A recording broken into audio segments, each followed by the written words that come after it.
Hundreds of thousands of Africans, both free and enslaved, aided the establishment and survival of colonies in the Americas and the New World. However, many consider a significant starting point to slavery in America to be 1619, when the privateer the White Lion brought 20 enslaved Africans ashore in the British colony of Jamestown, Virginia. The crew had seized the Africans from the Portuguese slave ship São João Bautista. Throughout the 17th century, European settlers in North America turned to enslaved Africans as a cheaper, more plentiful labor source than indentured servants, who were mostly poor Europeans. Though it is impossible to give accurate figures, some historians have estimated that 6 to 7 million enslaved people were imported to the New World during the 18th century alone, depriving the African continent of some of its healthiest and ablest men and women. In the 17th and 18th centuries, enslaved Africans worked mainly on the tobacco, rice and indigo plantations of the southern coast, from the Chesapeake Bay colonies of Maryland and Virginia south to Georgia. After the American Revolution, many colonists, particularly in the North, where slavery was relatively unimportant to the agricultural economy, began to link the oppression of enslaved Africans to their own oppression by the British, and to call for slavery's abolition. Did you know? One of the first martyrs to the cause of American patriotism was Crispus Attucks, a former enslaved man who was killed by British soldiers during the Boston Massacre of 1770. Some 5,000 black soldiers and sailors fought on the American side during the Revolutionary War. But after the Revolutionary War, the new U.S. Constitution tacitly acknowledged the institution of slavery when it valued each enslaved individual as 3/5 of a person for the purposes of taxation and representation in Congress. The Constitution's drafters also guaranteed the right to repossess any person held to service or labor, an obvious euphemism for slavery. Throughout the 17th and 18th centuries, people were kidnapped from the continent of Africa, forced into slavery in the American colonies and exploited to work in the production of crops such as tobacco and cotton. By the mid-19th century, America's westward expansion and the abolition movement provoked a great debate over slavery that would tear the nation apart in the bloody Civil War. Though the Union victory freed the nation's 4 million enslaved people, the legacy of slavery continued to influence American history, from the Reconstruction to the Civil Rights Movement that emerged a century after emancipation and beyond. In the late 18th century, with the land used to grow tobacco nearly exhausted, the South faced an economic crisis, and the continued growth of slavery in America seemed in doubt. Around the same time, the mechanization of the textile industry in England led to a huge demand for American cotton, a southern crop whose production was limited by the difficulty of removing the seeds from raw cotton fibers by hand. But in 1793, a young Yankee schoolteacher named Eli Whitney invented the cotton gin, a simple mechanized device that efficiently removed the seeds. His device was widely copied, and within a few years, the South transitioned from the large-scale production of tobacco to that of cotton, a switch that reinforced the region's dependence on enslaved labor. Slavery itself was never widespread in the North, though many of the region's businessmen grew rich on the slave trade and investments in southern plantations.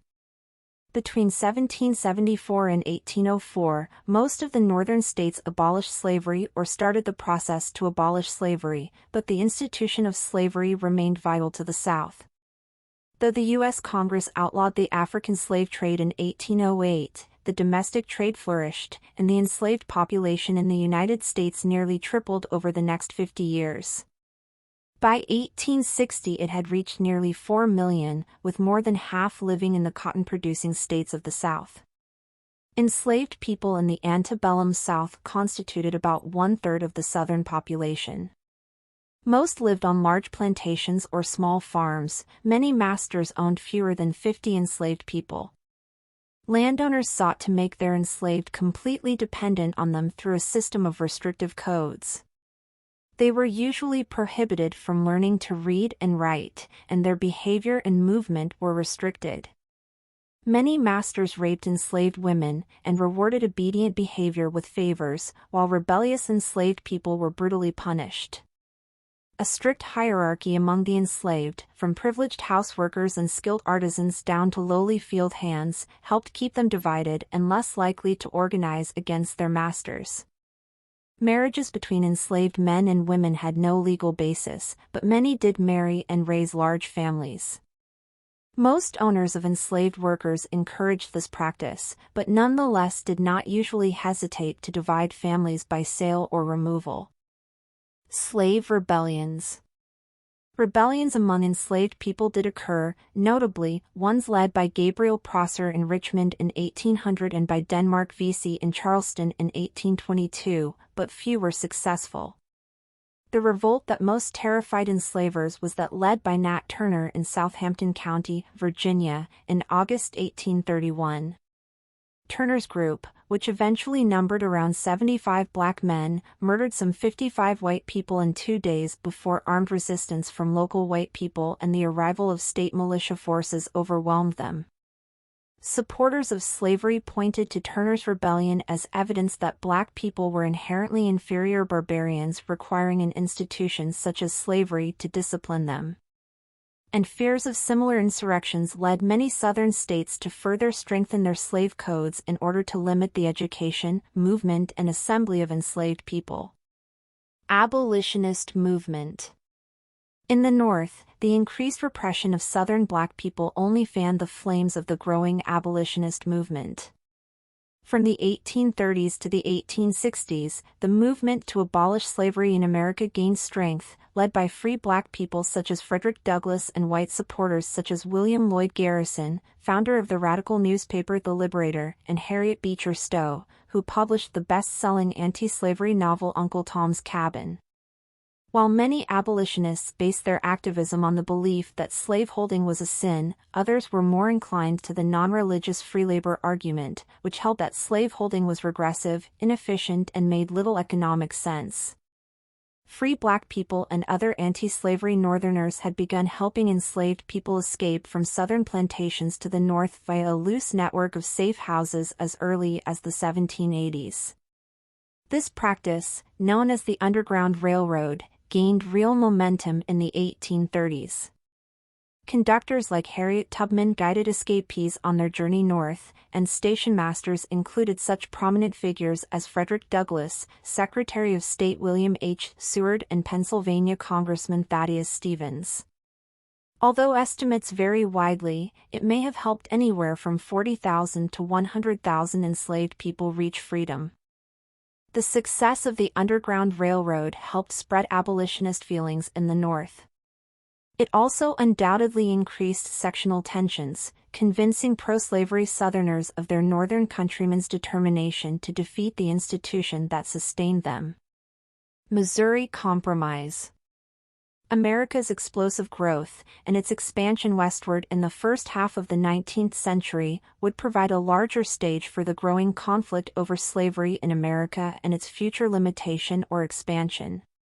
In 1820, a bitter debate over the federal government's right to restrict slavery over Missouri's application for statehood ended in a compromise. Missouri was admitted to the Union as a slave state, Maine as a free state, and all western territories north of Missouri's southern border were to be free soil.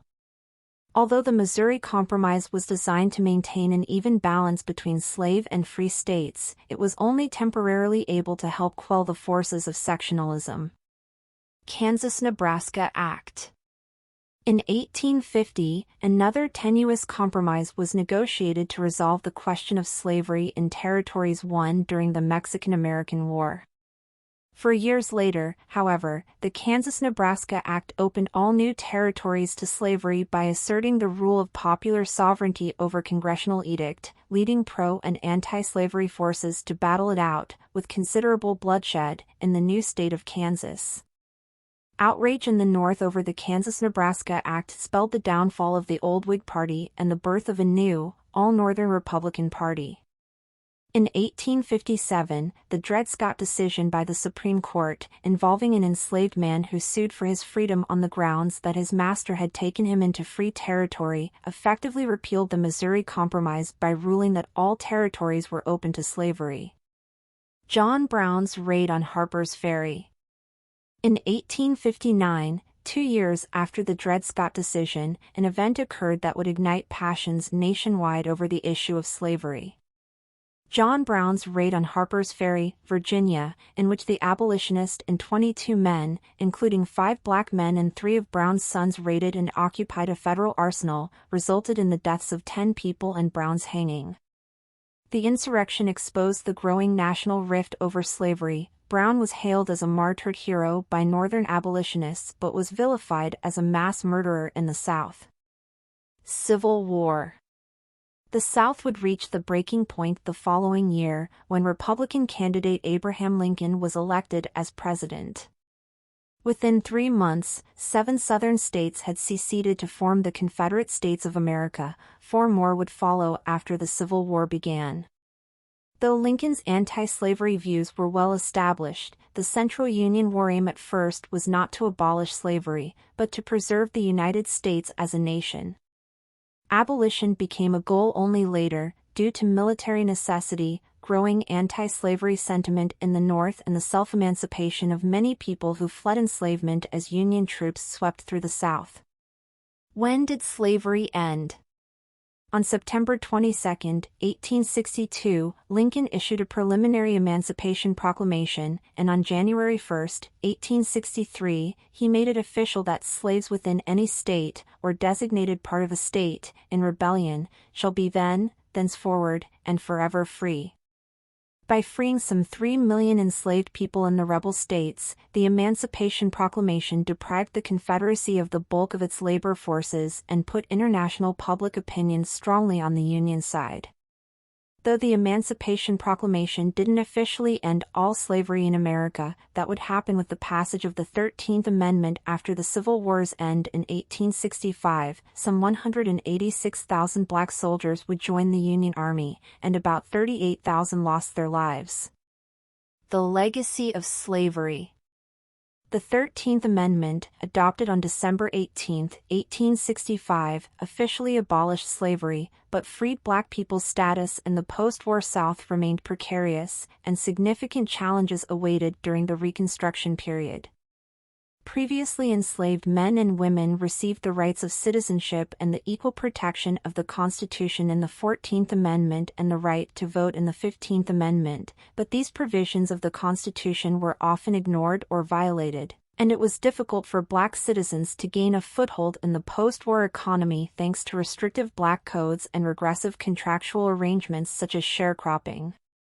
Despite seeing an unprecedented degree of black participation in American political life, Reconstruction was ultimately frustrating for African Americans, and the rebirth of white supremacy, including the rise of racist organizations such as the Ku Klux Klan, KKK, had triumphed in the South by 1877. Almost a century later, resistance to the lingering racism and discrimination in America that began during the slavery era led to the civil rights movement of the 1960s, which achieved the Great